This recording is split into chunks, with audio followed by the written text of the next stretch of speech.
Hello, I'm Olivia. I am working with the MS Trust as an intern at the moment. I'm here today with Neve to talk about her experiences growing up with MS and transitioning from paediatric services into adult MS services. Neve, thank you so much for joining us today.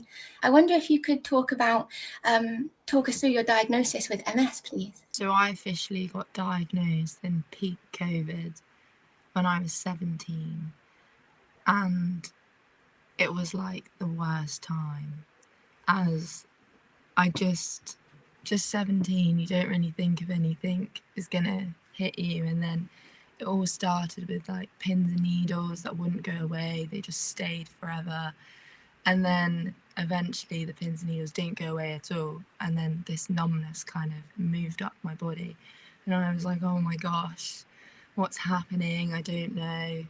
And then I went to the doctors. They were like, oh, we don't know, maybe it's COVID. And then they were like, oh no, your reflexes are slightly weird, like they're very sudden, which I thought, isn't that what reflexes are supposed to be like? But apparently it was really crazy. So I went into the hospital, we did tests, and they were like, we think you might have multiple sclerosis. And then the following August, so this was all in like April, they were like, yeah, it's all confirmed. And they went through my medical history and they believe it all started when I was about 12. But obviously it was like the little things, so it's not as easy to pick up. But honestly, just getting the diagnosis after all of that was just such a relief to like even be believed that there was an issue, because I'd been going back and forth. How did it feel? I know you say relieved. How did it feel, finally getting this diagnosis and sort of things clicking into place maybe? Well, still being a child, when I was in the hospital, my mum was in there with me, and we talk about how funny it was that we both took completely different approaches. My approach was, I'm gonna laugh. So I actually laughed when I got told that this was a possibility, because it was just like, no way. Like, you just would never think it'd be you. But then after it all settled in, I was like, oh my gosh, I've actually been believed. And that's when me and my mum kind of met at the same point, where we both were like, oh, finally, like this is the answer to so many questions that we've had. Yeah. And thinking about school, what was life growing up with MS like, once you'd got the diagnosis? What was that sort of thing? So although I felt really like relieved that I was believed, I was also really ashamed being a child and having it. It was just like a really embarrassing thing, like, oh, I'll fall over. And whenever you fall over, you always automatically just think of like older people or like children, like babies, when they're learning to walk. So it was like a really awkward concept for me to get around. But thankfully I had an amazing teacher in school, and she was like, what can we do? Bearing in mind at this point, I'd only told teachers because I didn't really have a choice. So none of my friends knew, nothing. And she's like, what do we actually need to do? What can help you?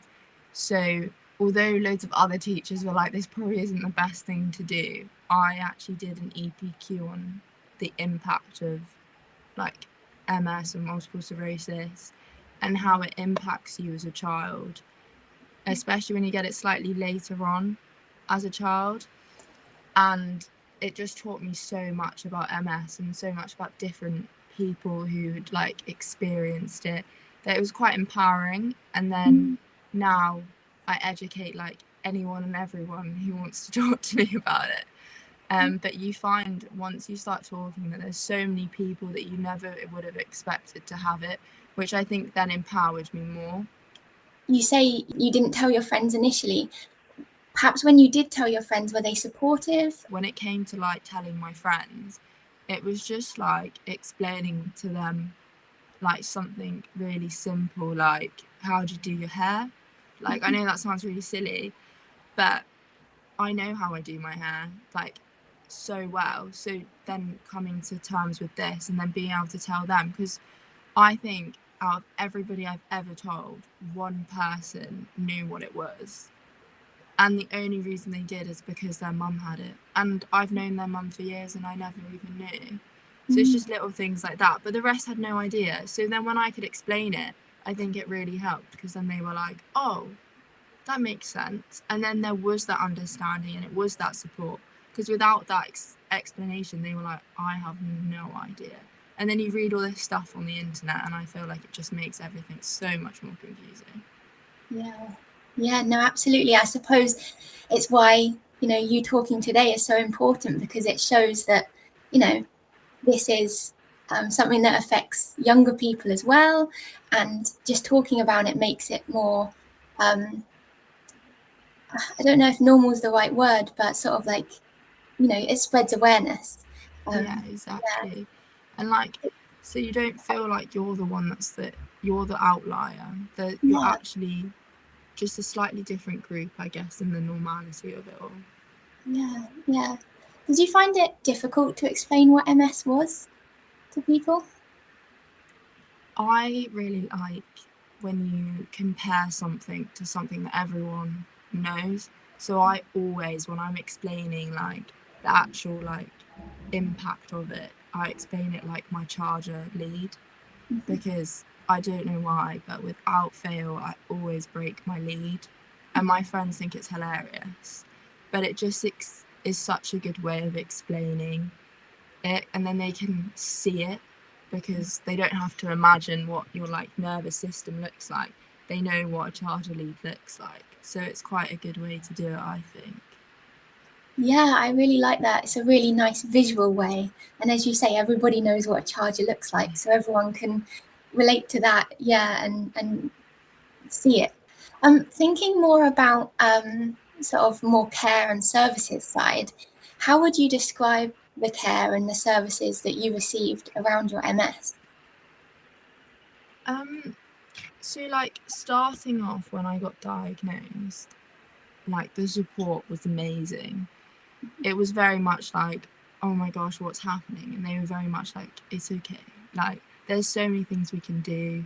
They gave me so many nice recommendations of like things that other people had. And it was also really nice because although we were in COVID, you were all on like the same ward when you were having treatments and things. So you got to know people of all ages. Like, I got to know a 6-year-old that had it, and she was like, I was so shocked that she would have it. And it just made me put it all into perspective. And then you end up talking to everyone and everyone's like, oh, this helps and this helps and this helps. And it was so nice. And whenever you had like an issue or you were like having a little panic, like, oh no, is this normal? The nurses and stuff was so lovely. But like also just online, I feel like when you put into Google anything with multiple sclerosis, sometimes like, is it the AI bit will just flash out all these really scary statistics and things where it's basically saying like the worst scenario. Whereas I found like just going on like different like websites for like charities and stuff with it, they were very much more like, this is how it actually is, not worst case scenario, which I found really good.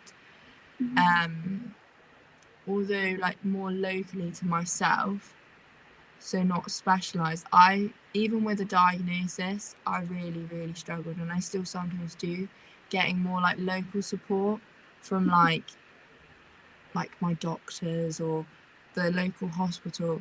But then like the specialist hospital was amazing, and they would just be like, we can't assess her right now. It was a bit of a track there, especially being a child. There's not many, like in the UK, you have to move around. They were really good because they would then be like, we can't assess her, but she needs to be seen and we think this could be it. And then I think it was just that thing of them being like, oh yeah, I remember now, she has this. Sometimes I feel like people forget because they're looking at how you are in the room, not everything in the background as well. Yeah, absolutely. And so do you think there's, we talk about like a social misconception, but do you think there's still like a medical misconception? If you perhaps look well, that doesn't reflect what you maybe feel inside, or how you're feeling on the day? I 100% think that there is a very common misconception about loads of things, and people are just really like oblivious to it, which is fine.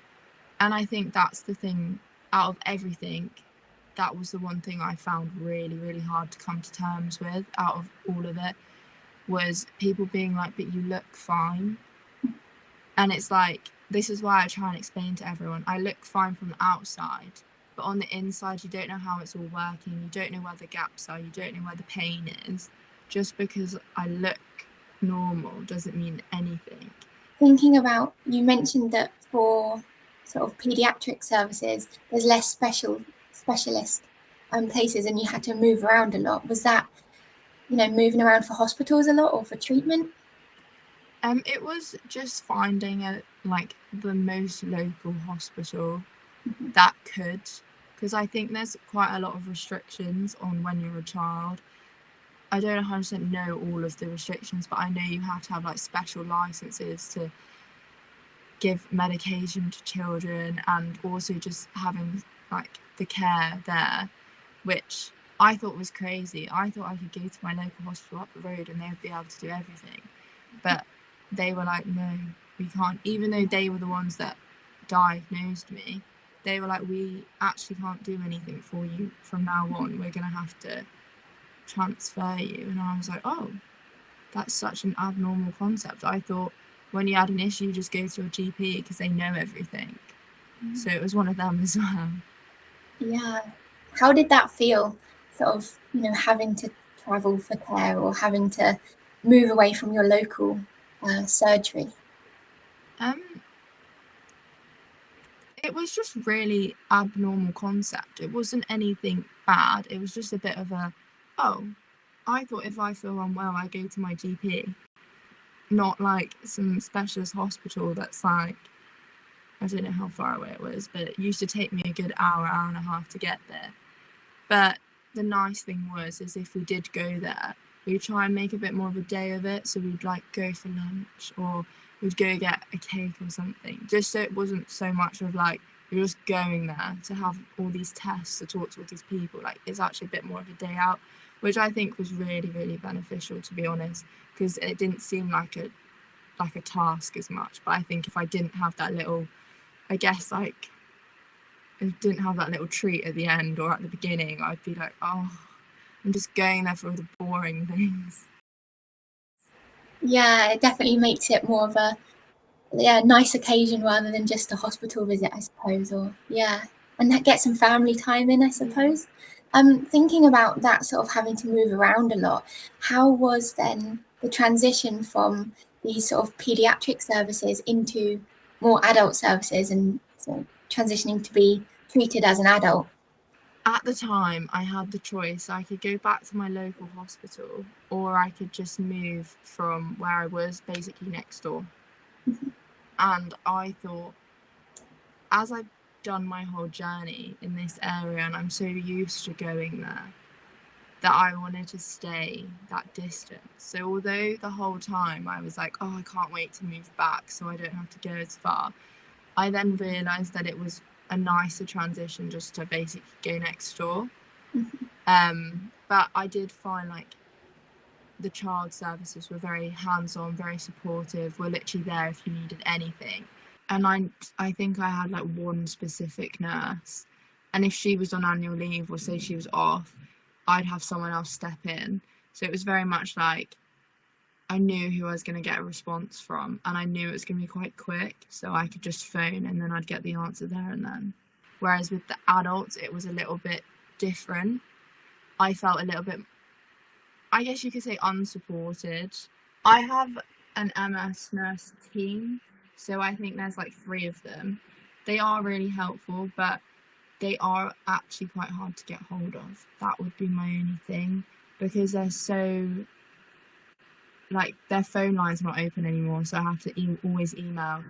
Like, they are supportive, but not in the same way. So they're very much like, oh, think you have like I don't know, like a chest infection or something, or you've cut yourself, you don't think it's healing properly, just go to your GP. But I just found that was really hard, that I was getting hit with just go to your GP, and my GP was like, we can't, you need to go somewhere else. And then I was trying to go somewhere else, and I ended up just feeling like I was getting passed from like one to another to another to another.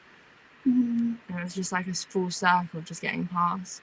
Whereas when I was in the child services, it was very much like, okay, leave that with me, I'll get it sorted. Yeah, that must have been really frustrating.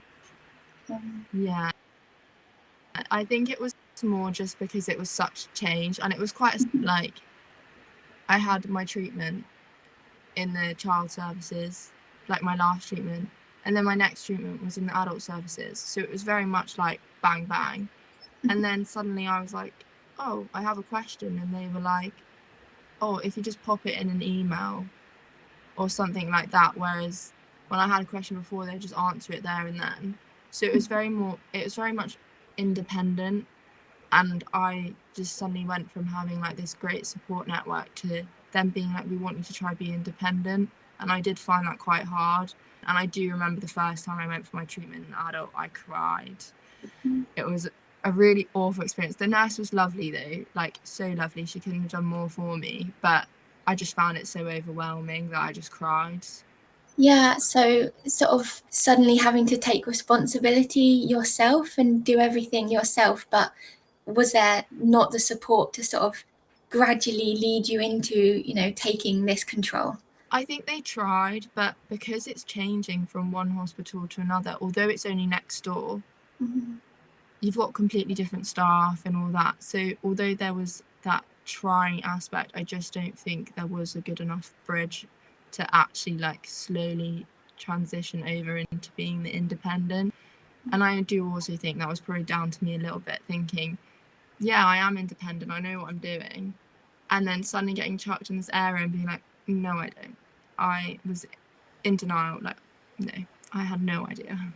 Because obviously I got diagnosed at like 17, like I was just 17, so I had a year in the paediatric care, but I feel like a year wasn't really long enough.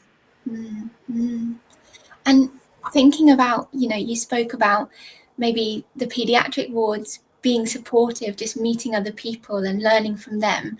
Did that change when you went into sort of adult wards at all, or seeing different people? So when I went into the adult wards, you're still in a room. We were out of COVID, so I think the most I had in my room was 6, including me being one, so 5. But everyone was really busy. They were adults. They were at work. They were working from home. They were talking about things. It was like, oh, I wasn't even born. I don't even know if my parents were necessarily born at that time.